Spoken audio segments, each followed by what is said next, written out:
అని. అవును సార్. మీరు ఎంత చెప్పినా కూడా టీజర్లో ట్రైలర్లో మీరు డైరెక్ట్గా వాడిన పచ్చి బూతులా సార్ అవి కదా మరి అంత పచ్చిగా అయితే ఓకే చెప్పండి సార్ ప్లీజ్ సార్. మీరు వాడిన ఎల్వరుడు దాన్ని ఏమంటారు సార్ మరి? ఓకే సార్ చెప్పండి సార్ క్వశ్చన్. మరి అది ఎంతైనా కొంచెం మీకున్న family image, boy next door image దీన్ని డిస్టర్బ్ చేయవా అని? లేదు సార్, అంటే నేను ఇందాకే అందుకే చెప్పాను సార్, అది ఒక క్యారెక్టరేషన్ తాలూకు చిన్న వాడి బిహేవియర్ ఎలా ఉంటుంది అన్నది ఏవైతే సినిమాలో ఉన్నది 1-2 టీజర్లో గ్లిమ్స్లో పెట్టేసాం. మీరు సినిమాకి వస్తే సర్ప్రైజ్ అయిపోతారు. నిజంగానే ఒక ఫీలింగ్ ఉన్నా అవి సినిమాలు కంటిన్యూ అవుతాయి, అసలు సినిమాలు ఉండవు సార్. సినిమాలో ఓన్లీ 1-2 ఉంటాయి.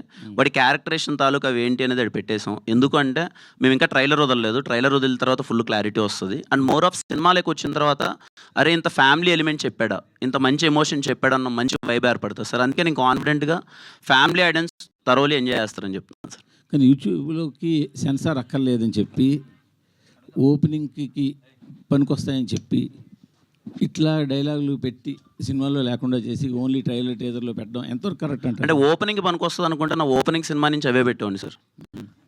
నేను రాజావారి రాణి గారు లాంటి పవిత్రమైన సినిమా తీసేవాడిని కాదు. మళ్ళీ పవిత్రం అంటారు అదే కదా. అంటే రాజావారి రాణి గారు ఇస్ ఎ వెరీ డీసెంట్. ఇప్పటిదాకా నా ఏ సినిమాల్లో మీరు ఏ సినిమాల్లో మీరు చూడరు. థింగ్ ఏంటంటే ఓపెనింగ్ కోసమో లేకపోతే ఏదో నేను ఏదో కొట్టాలి, నేను అది కాదు సార్. నా మైండ్ సెట్ అది కాదు. నాకు ఓన్లీ ఈ క్యారెక్టరేషన్ చాలా మంచి క్యారెక్టరేషన్. ఇప్పుడు బయట యూత్ అలా ఉన్నారు, ఇలాంటిది రిలేటబుల్ స్టఫ్ ఉంటుందని చేసింది. అందుకే చెప్తాను 1-2 ఉన్నవి గ్లిమ్స్లో ఎందుకు పెట్టామంటే చిన్న ప్రిపరేషన్ అయిపోతే ఓకే ఈ సినిమా ఒక వైబింగ్ ఫిలిం రాని, మీకు థియేటర్లోకి వస్తే 1-2 కూడా ఉండవు. ఓకే అది కూడా ఇబ్బందికరంగా ఉంది అంటే మేము తీసేద్దామని ఆలోచిస్తాం సార్. నిజంగానే ఇప్పుడు మీరు కన్సిడర్ చేస్తున్నారు అది ఏదైనా ఇబ్బందిగా ఉందంటే ఆ డైలాగ్ తీసేస్తాం సినిమా. సెన్సార్ వాళ్ళు ఉంచారు కదా సార్, ఏదో ఉంటుంది కదా, అది అవేం ఉండదులేండి సార్ థియేటర్లో. అసలు కంప్లీట్గా మీరైతే సార్ మూర్తి గారు కేరామ్ సినిమా మీరు పిచ్చగా ఎంజాయ్ చేస్తారు ఐఎమ్ షూర్. డైరెక్ట్ గారు మూర్తి గారు సార్ ఇప్పుడు పచ్చి బూతులు అన్నారు కదా, మీరే పండు బూతులు ఎలా ఉంటాయి మీరు ఒకసారి చెప్పండి, అది కూడా వింటాం. తెలియాలి కదండి మాకు. అంటే పచ్చి బూతులు అంటే మన అవతల పండు బూతులు ఎలా ఉంటాయి సార్? మూర్తి గారు ఇప్పుడు ఒక 4 ఫ్రెండ్స్, క్లోజ్ ఫ్రెండ్స్ మందు తాగుతూ సరదాగా అక్కడేమో అమ్మాయిలు లేకుండా మాడుకుంటే ఎలా ఉంటుంది? ఒక 4 అమ్మాయిలు ఓ పార్టీ చేసుకుంటా వాళ్ళు ఓపెన్గా అలాంటి దాంట్లో డైలాగులు రాసుకున్నారు కొన్ని, అవి ఏమి సినిమాలో ఉండవు. నాకు అనిపించింది అది అందరికి ఫ్యామిలీ సినిమాల్లో లేనప్పుడు ట్రైలర్లో ఇప్పుడు వచ్చినాకే వచ్చిన అంటే లేడీస్ చూసినప్పుడు ఒక టీజర్ చూస్తే అరే ఇదేదో బూత్ సినిమా అని పక్కన పెట్టే అవకాశం కూడా ఉంది కదా. మీకు ట్రైలర్ టీజర్ మొత్తంలో బూతే కనపడిందా? అవును, అంత బూతులు ఎవరైనా వాడతారా? రీసెంట్గా చూస్తే నాని అట్లా తయారయ్యి కొన్ని ట్రైలర్లో టీజర్లో సినిమాలో నాని చేశాడు. నాని తర్వాత ఈరోజు మళ్ళీ కిరణ్ అబ్బవరం అదే ఇనిషియేటివ్ తీసుకున్నారు కదా. నాని గారా? లాస్ట్ మూవీ నానిది ఏంటండి, అందులో కూడా నాని అట్లనే ఉన్నాడు, మొత్తం బూతులే మాట్లాడలేదు. దీని మీద ఏమంటారు నాని గారు? సారీ సినిమా నాని గారి హిట్ అయింది కదండి ఆ సినిమా. అంటే హిట్ కాబట్టి మీరు చేశారు అలా కాదండి. లేదు, నా ఎక్స్ప్లెనేషన్ ఒకసారి వినండి. నా ఉద్దేశం ఏంటంటే సమ్మతమైన సినిమా నేను ఒకటి చేశానండి, చాలా పద్ధతైన సినిమా చేసి మీకు ఎక్కడా లేకన్నా చాలా పద్ధతమైన. ఎందుకు మరి థియేటర్ అంటే ఇప్పుడు నేను తప్పుగా ఏ సినిమా గురించి నేను ఇక్కడ చేయొచ్చు, మీరు అదే పనిగా కిరణ్ అబ్బవరం ఇలా చేస్తాను నేను అడుగుతున్నాను. నేను రీసెంట్గా సినిమాకి వెళ్ళానండి, ఓ సినిమాకి వెరీ గుడ్ ఫిలిం, చాలా మంచిగా వెళ్ళింది. దాంట్లో బూతులకి అందరూ ఎంజాయ్ చేస్తున్నారు. డజన్ మీన్ వాళ్ళు టీజర్లో పెట్టలేదని కాదు కదండి, మీకు అర్థమైందని నేను చెప్పింది. అవి సినిమాలో ఉంటే మీకు ఓకేనా? మీరు థియేటర్కి వెళ్ళినప్పుడు ఆ బూతులు ఉండి అక్కడ అందరూ అది నవ్వుతుంటే అసలు ఎక్కడే కానీ క్యారెక్టరేషన్. ఫ్యామిలీ ఆడియన్స్ అన్నారు కదా, ఫ్యామిలీస్ లేడీస్ అమ్మ తాత అత్తమ్మ ఏదో చెప్పారు కదా మొత్తం లైన్గా, లేడీస్ అంతా చూడొచ్చా? చూడలేరు కదా. లేదండి, జెన్యున్గా చెప్తున్నాను. మీరు కేరామ్ సినిమా ఇదే క్వశ్చన్ ఖచ్చితంగా నేను 1-10 సార్లు ఆలోచించుకొనే, ఎందుకంటే నేను ఇంతకుముందు ఎప్పుడు వాడలేదు. నేను 1-10 సార్లు మీరు సినిమా చూసిన తర్వాత మీకు ఏ 1% ఫీలింగ్ రాదంటే నా గ్యారంటీ అది 100% రాదు. మేము కేర్ ఎందుకు ముందు పెట్టామనడానికి రీజన్ ఏంటంటే నేను ఇంతకుముందు చేయలేదు ఇలాంటిది. వీడి క్యారెక్టరేషన్ చాలా చిల్లర క్యారెక్టరేషన్ మేము ప్రజెంట్ చేస్తున్నాం. ఆ సిచ్యువేషన్లో ఒక అమ్మాయి అలా బిహేవ్ చేస్తే ఎవడున్నా సరే చచ్చిపోవాలని ఫీలింగ్ వస్తుంది. ఆ టైంలో లూడో ఆడదామంటే వాడు ఇంకా లేదండి నేను ఆడలేను పక్కకి వెళ్ళి వస్తాను అంటే మీరు సినిమా థియేటర్ నుంచి బయటికి వెళ్ళిపోతారు. నా సిచ్యువేషన్ అలాంటిది. అప్పుడు నిజంగా నేను అమ్మాయి చేసే పనికి ఆ టైంకి కూడా ఉంటాయి కదా, అంటే ఇప్పుడు లూడో ఆడదామంటే అప్పుడు నేను 1 నిమిషం ఆగండి 10 నిమిషాలు నాకు చిన్న పని ఉందని క్యారెక్టర్ ఆ పెయిన్ ఆ టైంలో ఉంటుంది. మీకు రేపు మూవీలో చూసేటప్పుడు ఆ పెయిన్ మీకు అర్థమవుతుంది.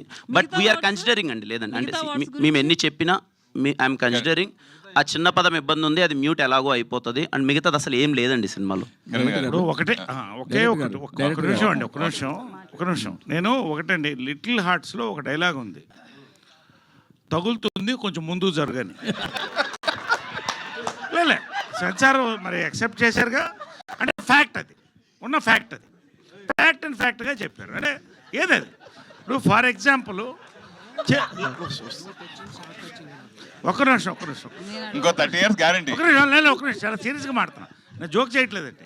ఇప్పుడు 1993 అనుకుంటా చిత్రం బళారే విచిత్రం, అంటే 35 ఏళ్ల క్రితం నేను లేడీ గెటప్ వేసుకుని లేడీస్ బాత్రూంలో మొగళ్ళు ఆ లేడీస్ బాత్రూంలోకి వెళ్తా. బయట లేడీస్ పరిగెట్టుకు వస్తారు, బయటకు వచ్చి ఏంటి ఇంతమంది పరిగెడుతుంది అంటే పాము కనపడింది అంట. సెన్సార్ ఏమన్నారు, పాము మాత్రం తీసేయండి అన్నారు. ఎందుకు చెప్తున్నానంటే మొత్తం థియేటరు ఆ పాము అన్న సౌండ్ లేకపోయినా ఎంజాయ్ చేశారండి. ఫ్యామిలీస్ అందరూ వెళ్ళారు కదా. అంటే what our hero is trying to say is, or we are trying to say is, ఇది ఏదో సొసైటీకి మనం చెప్పట్లేదండి. సొసైటీలో వాళ్ళు ఎలా ఉందో దాన్ని ఒక యథార్థంగా సినిమా తీసాం. సిచ్యువేషన్ ఆఫ్ ఇవాళ లస్ట్కి, లవ్కి, ఇన్ఫాక్చుయేషన్కి తేడా తెలియకుండా వెళ్తున్నారండి జనాలు. There are different characters. అలాంటి ఒక క్యారెక్టర్ని చెప్పాలని డైరెక్టర్ ట్రై చేశాడు. అది ఎలా చెప్పాలో చెప్పాము. మీరు సినిమా చూడండి, సెన్సార్ ఏం కట్ చేస్తారో లేదో తర్వాత చూద్దాం. That's all. Thank you. Naresh గారు, ఆ టీజర్లో గ్లిమ్స్ పక్కన పెడితే గనక మీరు మాట్లాడే దాంట్లో ఎక్కువ బూతులు కనిపిస్తున్నాయండి. ఒక సీనియర్ ఆర్టిస్ట్ అయ్యుండి మీరు ఇట్లా ప్రెస్ మీట్ లో అలా మాట్లాడడం కరెక్ట్?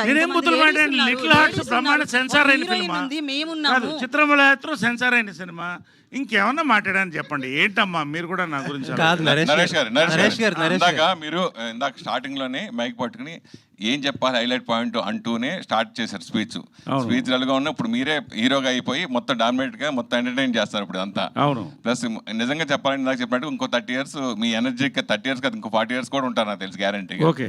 సో దాని డౌట్ లేదు సార్. ఫైనల్గా ఏంటంటే ఇందాక ఆ ప్రొడ్యూసర్ని ఇన్స్పైర్ అయ్యి నేను కూడా సినిమా చేయాలని, ఇట్లాంటి కథ నాకెందుకు రావట్లేదని ప్రొడ్యూస్ చేయాలని అన్నారు. ఇప్పుడు రెండు అంటానండి. ఒకటి, ఒక సినిమా తీసినప్పుడు ఎక్కువ మంది జనాలు చూడాలి, దానికి ఎలా సెన్సార్ ఉంది, ఏం తీయాలో వాళ్ళు తీస్తారు, ఏం ఉంచాలో వాళ్ళు ఉంచుతారు. కాబట్టి ఒక మంచి సబ్జెక్ట్ వచ్చింది క్లియర్గా, ఇలాంటి అపురూపమైన రేర్ సబ్జెక్ట్ వచ్చింది అనేది నేను చెప్పాను. ఒకటి, ఇవాళ ఎవరు హీరో, మీరా, మూర్తి గారా, ఎవరని మేము చూస్తున్నాం.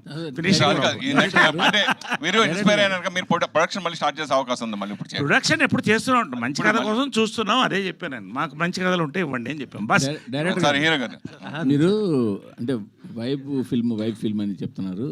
యాక్చువల్గా సరే ఆ డైలాగ్స్ అపార్ట్ చాలా జోవియల్గా, యూత్ఫుల్గా ఉంది, అది ఓకే. అంటే సినిమా ఏంటి అంటే ఒక లైట్ రివ్యూలో అలా వెళ్ళిపోద్ది, అంటే లైట్ రివ్యూలో అలా వెళ్ళిపోయి కదా. ఎవ్రీ పేరెంట్స్ కనెక్ట్ అయ్యే ఫిలిం సార్, అది ఇంకా చూపించలేదు. ఎవ్రీ పేరెంట్స్ థియేటర్ నుంచి బయటకు వచ్చి వాళ్ళ పక్కన పిల్లలు ఉంటే వాళ్ళు చూస్తూ బయటకు నడుచుకుంటూ వస్తారు. డెఫినెట్లీ క్లైమాక్స్ ఆ ఇంపాక్ట్ ఇస్తుంది. దాన్ని ఇంజెక్ట్ చేయడం కోసం వీళ్ళు ఎంత చిల్లరగా ఉంటే పేరెంట్స్ అలా ఫీల్ అవుతారు అనేది క్యారెక్టరైజేషన్. కిరణ్ గారు, రాజేష్ గారు